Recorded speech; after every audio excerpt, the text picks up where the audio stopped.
Gary Franchi here for the Reality Report. We have now with us in studio a very special guest, Richard Gage, who is a member of the American Institute of Architects. He's also the founder of Architects and Engineers for 911Truth. Richard, welcome to the show. Thanks, Gary. Great to be here today. Now let's talk about Architects and Engineers for 911Truth. How did the organization begin, and what is its purpose? Well, it began about 4 years ago when I heard on the radio David Ray Griffin, an author of about 9 books now on the subject of 9/11, and this was shocking to me. I'm on my way to a construction observation meeting, and I couldn't believe my ears. This is as somebody's explaining what happened at the Twin Towers that I knew nothing about. I thought it was just a gravitational collapse, according to the official story, and now I'm hearing that there's beams flying out of the towers and landing 600 feet away with molten metal pouring off the ends of them and so forth.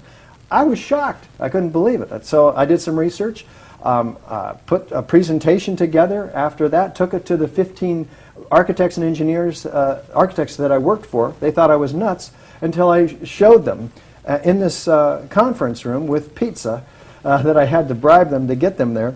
They all agreed with me afterwards, and they signed my petition, except for my boss, who was Middle Eastern. He was afraid to sign it. But that was it. That was our first 15 architects and engineers for 9/11Truth. Now we have 1,500. And virtually every architect and engineer who looks at this evidence is convinced.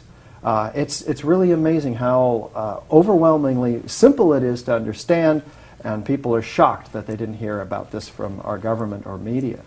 Now, one thing that the American people have not seen and know very little about is a building known as Building 7. Let's play that clip.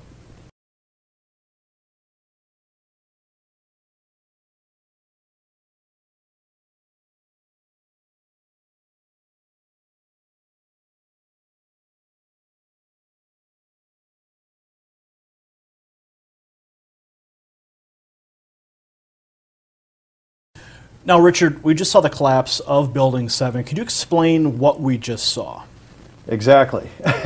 Because it's mind-boggling. We've all seen this before. What is it? It's exactly like, in fact, it looks like those old hotels in Las Vegas that fall uniformly, symmetrically, straight down into their own footprints, and where the total structure is dismembered, and it collapses, therefore, like a house of cards. It's broken up and ready for loading and shipment. Now, we're told by NIST, the National Institute of Standards and Technology, that this building, 7 years later, by the way, this building came down due to normal office fires in a new phenomenon never before heard called thermal expansion. Well, now this building was not hit by a plane, right? Right. And it came down about 5:20 in the afternoon of 9/11. It is part of the World Trade Center disaster, clearly, by any definition. It's part of the conspiracy, if you will, of the destruction of the World Trade Center. So it has to be understood in that context. Now, everybody knows who sees this building that it's a controlled demolition. It doesn't take rocket science to realize that a free-falling building, it can't destroy 40,000 tons of structural framework in it. That's 5 times stronger than it needed to be to keep that building up. Now, what would be required to dismember a building in that capacity? Well, since it's free-falling, they would have to remove, synchronistically timed, the structural columns on each floor all at once, or at least virtually simultaneously. Fire doesn't have this precision. A controlled demolition with explosives is the answer as to how this can happen.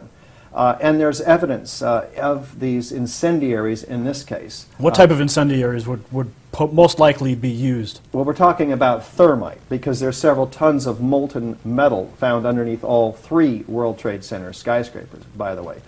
This turns out to be molten iron. Molten iron is documented by FEMA in the steel. as well as the evaporation of the ends of these beams. Hot sulfur corrosion attacks. Sulfur is added to thermite to become thermate. It's much more effective.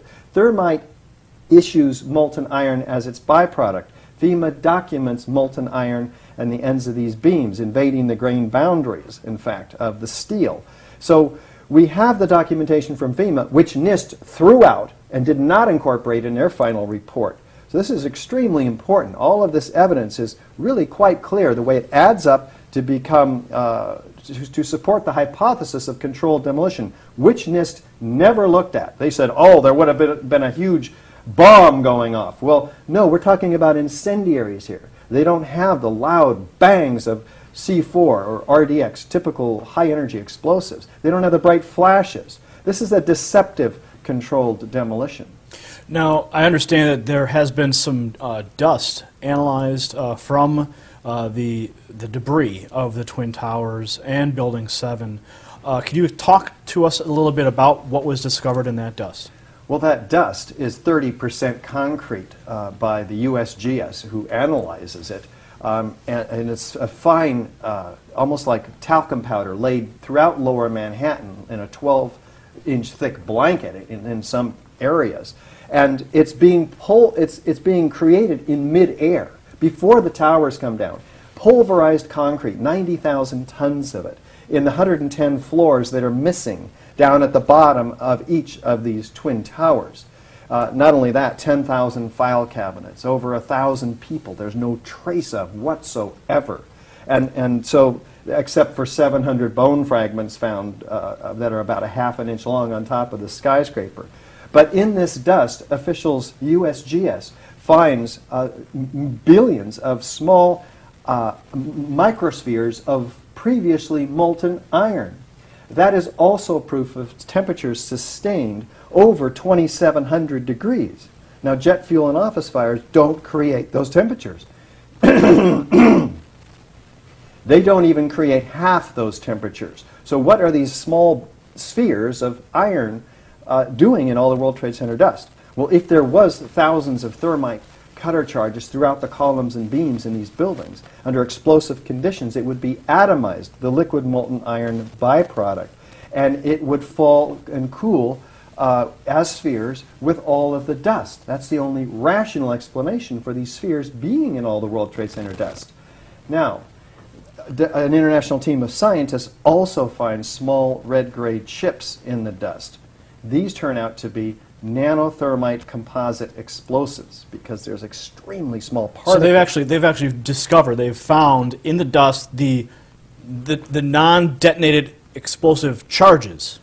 Yeah, well, we can call them incendiaries that are designed to be explosives because of the extremely small size, nanoscale aluminum oxide and iron oxide and aluminum powders that are intimately mixed and in the perfect proportion in these red-gray chips to become thermite. But because of their size, they can be engineered to become explosive. Well, now being an architect yourself, you're traditionally building structures and designing structures. What is necessary, in what fashion would incendiary devices need to be positioned inside a building? How long does it take to place these incendiary devices inside a building? I mean, we're talking 110-story, 210-story buildings, and of course, Building 7. This is a mammoth situation. I just can't fathom what it would take. Talk to us about how the charges could have been placed. Well, easily these were the largest controlled demolitions in history. The towers being a very explosive event, not a very controlled event actually at all, versus the implosion of World Trade Center 7.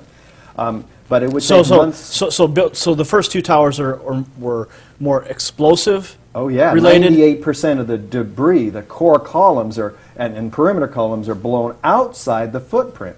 You know, with again no floors found there, and very. In Building 7, it was an implosion. The building caved in on itself. Yeah, very classic controlled demolition using thermite in that case, and probably nanothermite which is a more explosive incendiary, which can be a contradiction in terms until you really understand and do some more research in this peer-reviewed paper, which documents the findings of this international team led by Niels Harrit into the nanothermite capabilities. It can become more explosive. It's set in an organic bed of iron, oxygen, silica, which can do the gas overpressure work. So that's very important. But to answer your other question, how long does it take to put these things together? I mean, those buildings came down like that, like a snap of your finger. They were gone. Well, about a dozen seconds for the towers, and 6.5 seconds for Building 7. We're talking free fall in case of Building 7 and near free fall, 2/3 of free fall. That building's going faster and faster down. There's nothing, almost nothing, resisting it. There's 80,000 tons of structural steel. Now, how would they have gotten in there past all the occupants to plant those explosives? Well, in the elevator shafts, where there are no occupants above and below the elevator cabs, somebody could have planted those explosives, a large team acting over a period of months. And an elevator modernization would have given the perfect cover, and in fact that's exactly what we had in the Twin Towers, the largest elevator modernization in history. Now this is documented in 2000, March of 2000, Elevator World. And this would have given the perfect cover to plant these explosives. March of 2000 is when the elevators were reconditioned? For the 9 months prior to 9/11, those elevators were under modernization by ACE Elevator. So we want an investigation of ACE Elevator, who had 85 employees at the time the first jet hit, and they scattered. They left. It was a scandal. And USA Today documented this shortly after 9/11. They're supposed to stay around and help. They're experts in the delivery systems, the elevators, to help the first responders.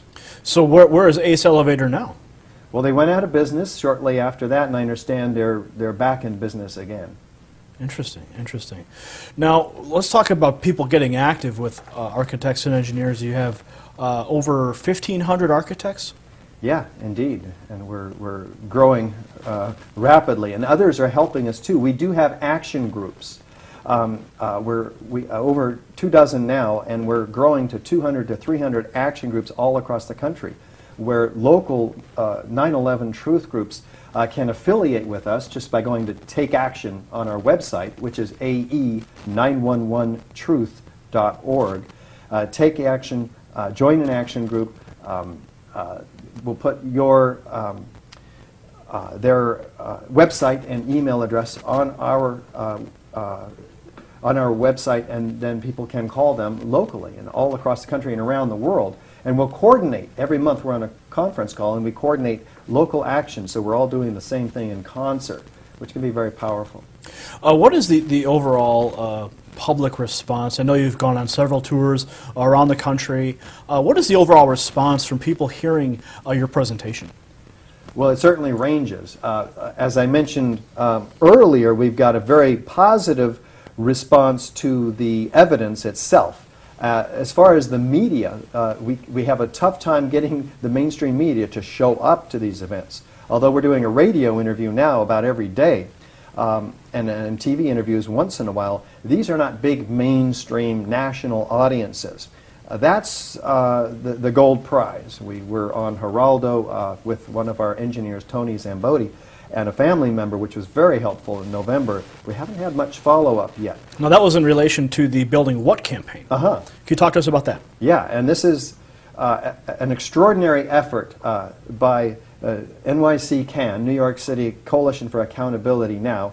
The Remember Building 7 project puts $100,000 worth of TV ads to the New York public in an effort to educate them and the City Council that Building 7 does, in fact, come down in the exact manner of a classic controlled demolition. It requires a reinvestigation of it because we're told it came down by fire. And so this effort is ongoing and extremely important. All right, folks, that was Richard Gage. Take action with him at AE911Truth.org. We'll see you again.